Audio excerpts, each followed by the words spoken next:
Let's talk about force sensors.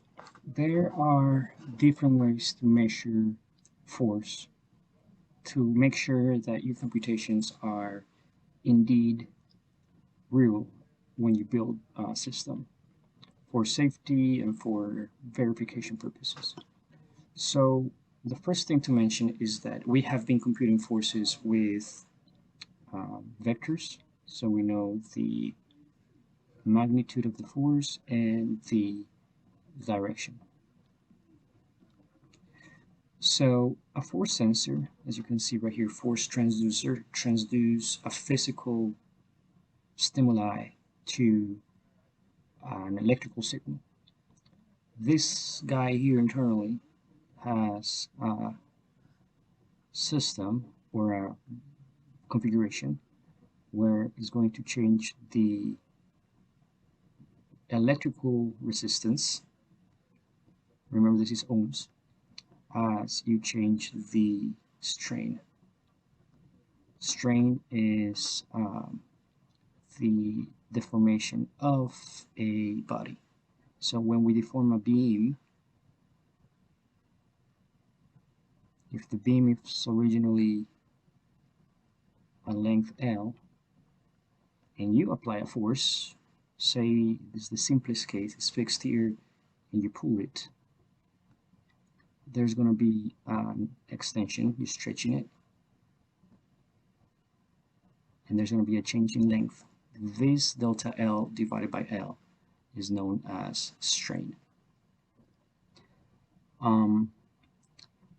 So usually is designed, that's why you have this member right here that is a fixed geometry, is a known geometry, so that the stress is not concentrated on this portion, but it's going to stretch this way when you pull it or when you compress it.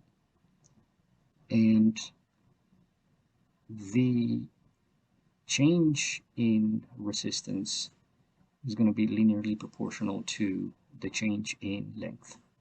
So let's say at this point, it could be nonlinear first and then get linear, but let's say at this point is 100 ohms, and at this point is 110 ohms.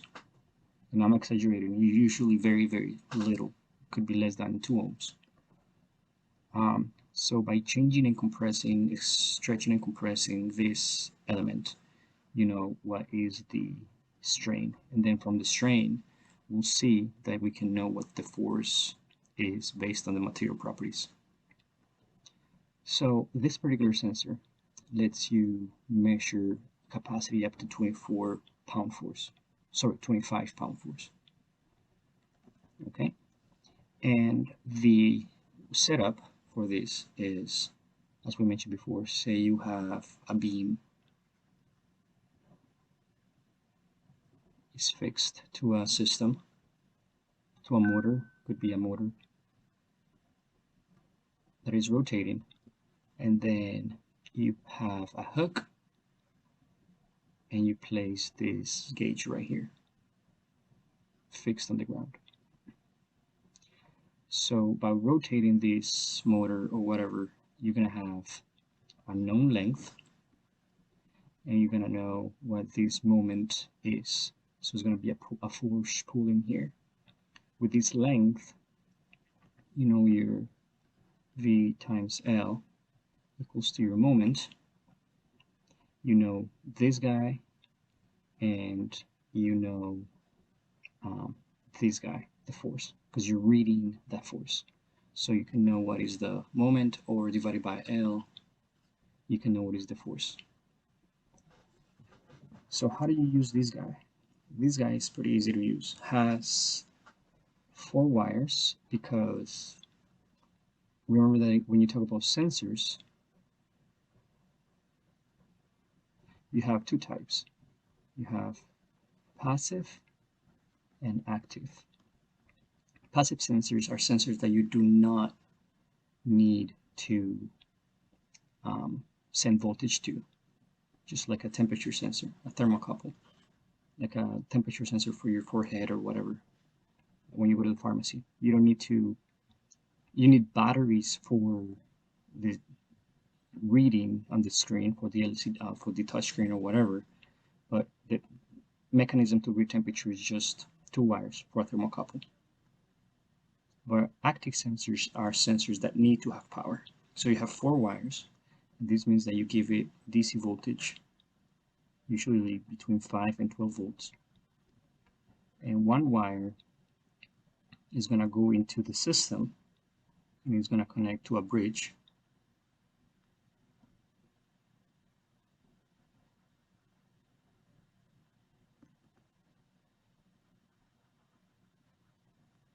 And this resistance, say, is 100 ohms. Okay, that resistance, say, is 100 ohms. Therefore, when you connect your sensor,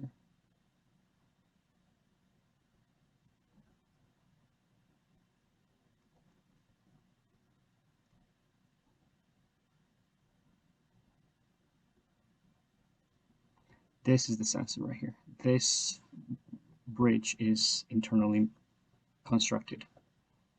So the green wire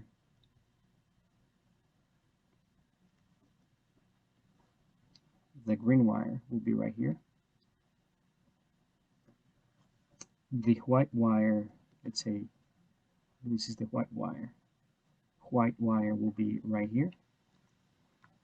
And the red and black wires will be right here.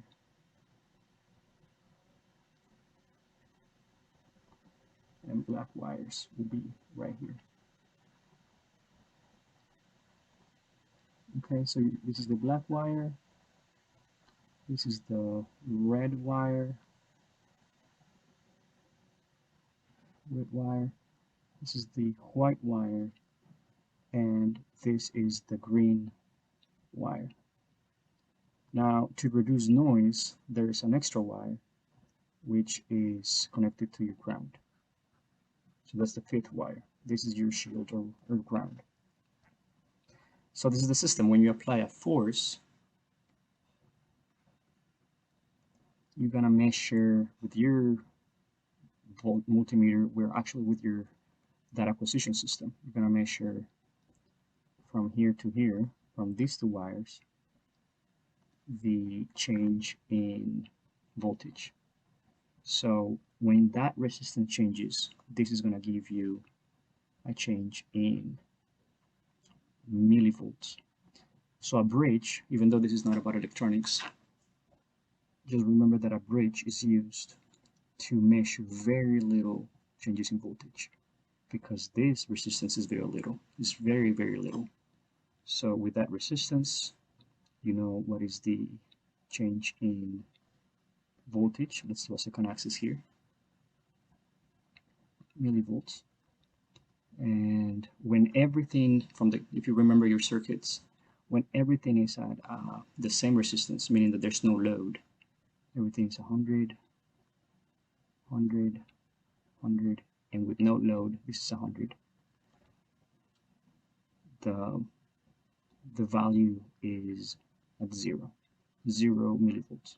But whenever you stretch, the resistance increases, and whenever you compress, the resistance decreases. And it's linearly dependent on how much stretching and compressing. So this is how you measure force in real world.